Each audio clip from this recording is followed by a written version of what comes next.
వాడు నీ మతంతోనే నీపై విష ప్రయోగం చేస్తాడు. నువ్వు బలవంతుడివి అంటూ నీ చెవిలో పువ్వు పెట్టి వాడు పీఠం ఎక్కుతాడు.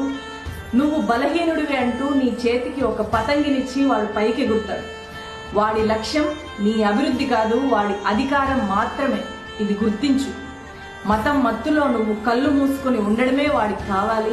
నువ్వు కళ్ళు తెరిస్తే ప్రశ్నిస్తావు, నువ్వు కళ్ళు తెరిస్తే నిలదీస్తావు, నువ్వు కళ్ళు తెరిస్తే వాడి అధికారాన్ని కూలదోస్తావు. అది వాడి భయం. అందుకే నీలోకి మతాన్ని ఎక్కిస్తాడు, ఆ పైన నిన్ను వాడికి కావాల్సినట్లు ఆడిస్తాడు.